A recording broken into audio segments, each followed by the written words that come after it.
Hey everybody, thanks for tuning into Red Dirt Rods. Now today I want to talk to you about cooling fans. There's a lot of marketing BS out there in this realm, and I want to help dispel a couple of those things, namely CFM. CFM is cubic feet per minute. That is the volume of air that a fan is able to move. For a typical vehicle, a 4-cylinder requires a minimum of about 1,250 CFM, a 6-cylinder around 2,000, and a small V8 like a 302, that needs a 2,500 minimum. For like a small block 350, 2,800, 3,000 RPM, and up. It all depends on how much horsepower you're making and a few other things. All right, so let's talk examples. Let's say you have an early Mustang with a 302 making about 300 horse and you're running a manual transmission. So you've got a stock factory radiator and you're needing 2,500 CFM. So what are you going to look at? Well, we've got a couple right here. We've got a SPAL. This is a 2,500 CFM fan from SPAL. This is a 16-inch. This is just small enough to fit on the factory radiator. This fan is also a 16-inch, but this is a 1,400 CFM fan. Now you may be thinking, 16, 16, either one would work. This one might be a little bit better because it's a brand name SPAL unit, but this one is 50 bucks. And it's a 16-inch and it should do it. The issue with those ratings is 2,500 CFM, well that's this guy, but is this actually enough to pull 2,500 CFM through the radiator? Say you stack a AC condenser on front of here, that's going to drop your CFMs. Say you're going to have an automatic transmission and you're going to run an auxiliary cooler, again you're going to drop your CFMs. If you have a boosted car with an intercooler, even more so. So the stack up in front of your radiator and the thickness of your radiator plays just as much of a role as the CFM rating on your fan. We're going to hook both of these up. We're going to use this little ammeter which measures the wind speed, but we're going to show you the process and how we get there so that you can make the right decision for your project. All right, so let's get after this one. We're going to do this one first. I'm going to set the SPAL aside. Let's jump off with this one. Okay, like I said, this is a 12-volt fan. It is rated at 1,400 CFM. What we're going to do is we've got a battery hidden over here. I'm going to connect this bad boy. All right, so what I'm going to do is I'm going to take this little wood block. I want the ammeter to be right around the midline of the fan blades. The airspeed in the center is higher. The airspeed on the outer edge of the blade is lower. So we get into this range here, which I'm going to read right around here. That should get us a pretty good measurement. We've got our ammeter mounted to this wood block with about 2 inches, inch and a half, 2 inches away from the fan blades. I want to keep that distance so that we don't get variance. And again, I want to have the ammeter right about halfway across the blade. I think that right there should do it. We're also running a 12-volt battery off of a battery charger, so it will have full voltage and amperage the whole time. We won't have any issues. Okay.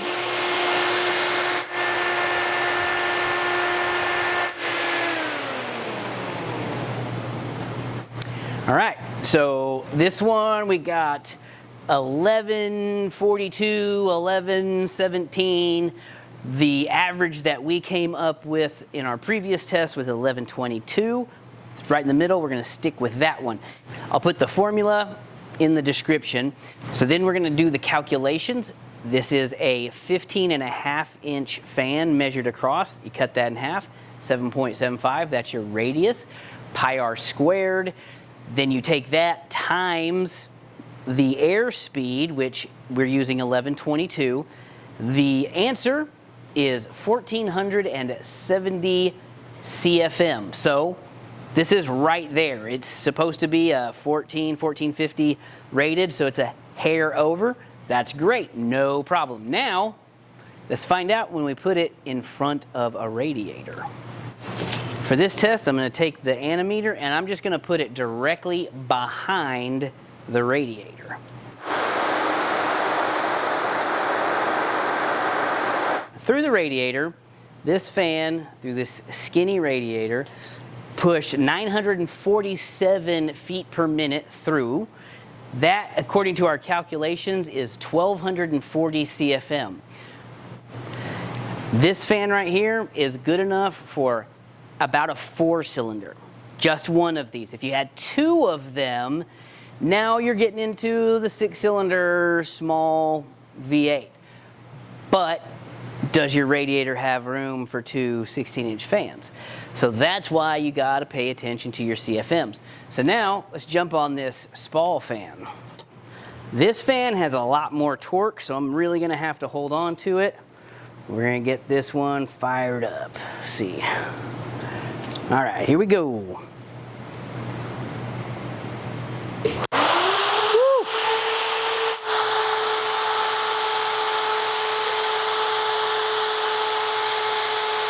All right, so this 16-inch SPAL fan, which is actually 15.5 actual effective diameter, running at 14 volts, is putting out about 2,000 CFM. We do our calculations, and that gets us to 2,631 CFM open. Now, that says this is good for typical 302, small block. Maybe getting up into, a little higher horse, maybe a 350, but that's free air. Let's put it against our radiator and see what happens. All right, so I've got the fan mounted to the radiator. We're using a zip tie to hold it in place. This is just an old junk radiator. It's got a hole in it, so it doesn't really matter. And obviously we're not shrouding this. Shrouding makes a difference. It makes the fans more efficient. However, this fan is pushed up right against it, so this is going to be its maximum CFM. All right, so now I'm going to fire this up. This one's a puller, so we're going to measure on the outside.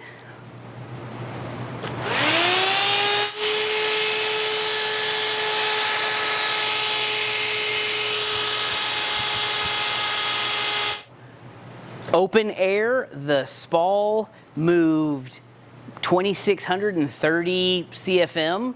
It's rated at 2,500, so that's doing pretty good. However, with this very narrow, by the way, with this 1-inch core radiator, keep in mind this is a very thin factory radiator. This same fan on this thin radiator moved 2,150 CFM. That's good enough for a 6-cylinder. This is a 6-cylinder radiator, so you're good to go. However, small block 302, 350, 383, LS, any of that stuff, one 16-inch 2,500 CFM fan is not going to do it. You're not going to be able to move enough air through that radiator to effectively cool your engine. The whole point of a cooling fan on your radiator is to keep your vehicle cool under 40 miles an hour. Above 40 miles an hour, the airspeed going through this radiator is more than enough to keep it cool. But in traffic, idling, driving around town, you don't get above 40 that often. You need your cooling fan. Let's say we've got a 6-liter LS in a GMA body with a 28-inch wide radiator core. You're not going to fit 2 16s. You can get 2 14s. You're not going to get 2 14s. It's pushing it. Believe me, I've done it. It's pushing it. You can do a 16 and a 12. That's what I have in my personal car with a 6.2 LT engine, the Gen 5 LT. That works great, but that's what you have to do. This fan says 2,500 CFM. it's not 2500 CFM once you have it in the vehicle. So that's why you got to pay attention to what the specs are, plan everything out. If you have questions about your system, I always recommend people reach out to US Radiator. They are an American-made company. All of their stuff is made in Alabama. I've been there. It's a great facility. I highly recommend it. They love talking to customers. If you have a problem, you're trying to solve an issue, you're overheating, or you're looking for a new radiator. So just give US Radiator a call if you have any questions or you're looking for a new radiator, and make sure you tell them Jefferson sent you. All right, guys, that wraps it up for this video. Thanks for watching. Make sure you like and subscribe. We'll see you next time. Bye.